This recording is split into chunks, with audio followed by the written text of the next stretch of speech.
In the summer of 2024, a student stood in the middle of a street in Bangladesh. He was completely unarmed, his arms spread wide. He shouted at the police to shoot him. From 14 meters away, they did, twice. When that footage circulated around the world, the immediate reaction was shock. Observers asked how a domestic police force could do that to its own citizen. But that question assumes a malfunction. This violence is the baseline. We are going to examine 3 recent sets of data: Bangladesh in 2024, Pakistan between 2023 and 2025, and India in 2026. The police forces in these 3 nations share a common architectural flaw. They were never built to protect citizens. They are the unmodified remnants of an occupying force, designed entirely to control subjects. To understand how this works, we have to trace the original legal blueprints drafted between 1843 and 1947. Then we will test that historical framework against the mass violence deployed in these sovereign states today. If you want to comprehend the actions of a modern constable on the streets of Dhaka, Karachi, or Delhi, you have to look past the political party in power and read the 19th century document that legally engineered his uniform. The design of this machinery began in 1843. A British general named Charles Napier was tasked with creating a police force for Sindh. He deliberately rejected the London model, where officers walked unarmed among the communities they served. He wanted an apparatus that projected dominance. He explicitly called his design a public frightening force, engineered to induce fear in the local population. 14 years later, the 1857 insurrection nearly pushed the British out of the subcontinent entirely. Terrified of another uprising, the empire drafted a new law to guarantee it would not happen again: the Police Act of 1861. This chart outlines the 1861 statute. It stripped policing power from communities, mandating zero civilian oversight. Accountability flowed strictly upward to an executive who answered to no one. The legal objective was never public service, but to quell insurrections and enforce obedience. It also introduced specific legal instruments to achieve that obedience. Section 144 allows a single official to ban any gathering of 4 or more people, preemptively neutralizing the threat of assembly. Then there was the physical enforcement, the bamboo lathi, a 5 to 6 foot stick. British manuals explicitly trained constables to bring this weapon down directly onto the skulls of protesters. In 1947, the British left. The borders were drawn and the flags and anthems changed. But the incoming post-colonial leaders kept the 1861 framework entirely intact. They recognized the machinery's supreme utility for crushing domestic political opposition and chose to maintain an imperial weapon against their own populations. Fast forward to July 2024 in Bangladesh. Students began making constitutional demands for reforming a government job quota system that heavily favored the ruling party. The state answered those constitutional demands with extreme asymmetric force. They deployed live ammunition against the crowds, resulting in over 1,400 civilian deaths. United Nations findings show 77% of victims died from bullet wounds, with 60% shot by high-velocity military-grade firearms. The demographics reveal indiscriminate firing. Children comprise 12 to 13% of the casualties, meaning over 100 kids killed. In Dhanmondi, a 12-year-old bled to death internally after being hit by roughly 200 metal pellets. In Narayanganj, a 6-year-old girl was killed by a bullet to the head while standing on her own roof, just watching the street below. A 12-year-old boy in Azimpur described standing surrounded by bodies while police fired live rounds everywhere, like rainfall. Women were specifically targeted by the police, beaten and threatened with rape, to violently deter them from joining the assembly at all. Then the state initiated a cover-up that perfectly mirrored its colonial DNA. Police raided hospitals, blocked injured from treatment, logged patient fingerprints in beds, and seized CCTV footage without a warrant. On July 18th, the government executed a 6-day nationwide internet shutdown. Conceptually, an internet blackout is the exact modern technological equivalent of Section 144. It is an administrative tool utilized to prevent a population from assembling and to blind any external observation of the state.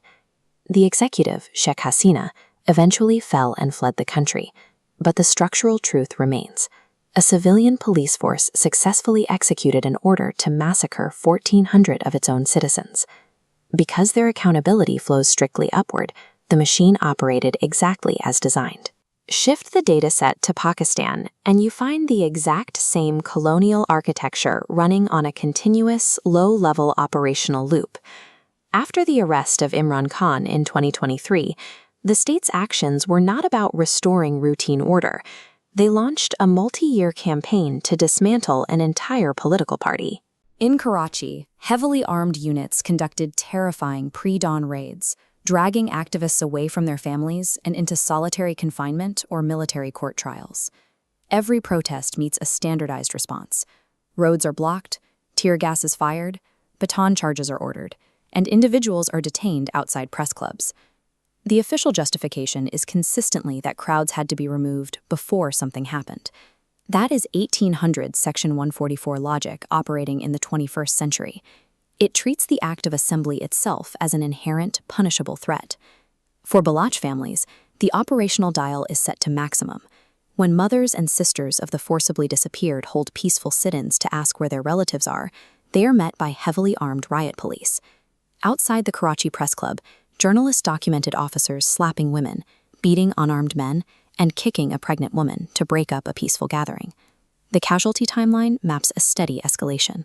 In July 2024, paramilitary forces fired directly at civilians traveling to a gathering, killing 3. In March 2025, 3 more peaceful protesters were killed. When physical force proves too messy, the legal statutes do the work. The Maintenance of Public Order Ordinance allows the state to lock individuals away, completely bypassing the judiciary, a direct descendant of British preventive detention laws. Total mobile shutdowns across Balochistan, fabricated police reports, and arbitrary designations of activists as prescribed persons all point to one fact: Napier's fear-based management system remains fully operational. It is merely manned by Pakistani officers instead of British ones. The third dataset brings us to India in 2026. The catalyst here was a massive national exam scandal involving leaked papers and rigged scoring, which abruptly destroyed the futures of over 2 million students. The situation compounded when a senior judicial figure reportedly dismissed the protesting youth as cockroaches and parasites. In response, the youth mobilized. In July 2026, roughly 100,000 unarmed students marched on Parliament to deliver their demands. The Delhi police reacted by invoking prohibitory orders and sealing the area with heavy iron barricades. As the crowd pressed forward, police unleashed a Lathi charge and fired expired tear gas directly into the dense, panicking mass of students. Video documentation showed officers continually beating students even after they had fallen to the ground. The resulting injuries overwhelmed hospitals. Over 100 people were injured, including 40 to 50 cases of cracked skulls, severe head trauma, and broken bones. A 12-year-old girl was assaulted by her hair. A 22-year-old female student was placed in intensive care, fighting for her life. Journalists were deliberately targeted, with one bleeding on camera stating officers cracked his head open. The state deployed the modern Section 144 tactics. Local internet connections went down, metro stations were closed. The protest camp was dismantled, and a hunger-striking activist was detained from a hospital. In the aftermath, the official police statement deflected all accountability, blaming the unarmed students for being unruly and violent. In 1928, the nationalist leader Lala Lajpat Rai was struck on the head during a British-ordered Lathi charge in Lahore. He died from those injuries. 98 years later, the exact same weapon, employing the exact same technique, authorized by the exact same law, cracked the skulls of Indian students in Delhi. Look at the operational patterns across all 3 datasets and official statements blaming the victims. The tactics are identical across borders. This identical playbook is executed by 3 completely different governments, regardless of who wins their respective elections. It happens because the accountability of these police forces remains entirely upward to the rulers and never downward to the communities. When you build a police force to operate as an occupying army, violent suppression of civilians asking basic questions is not a malfunction. It is the product working exactly as designed. The British Empire physically left the subcontinent in 1947, but the newly sovereign leaders were handed the tools of colonization, and they chose to keep the machinery running against their own people.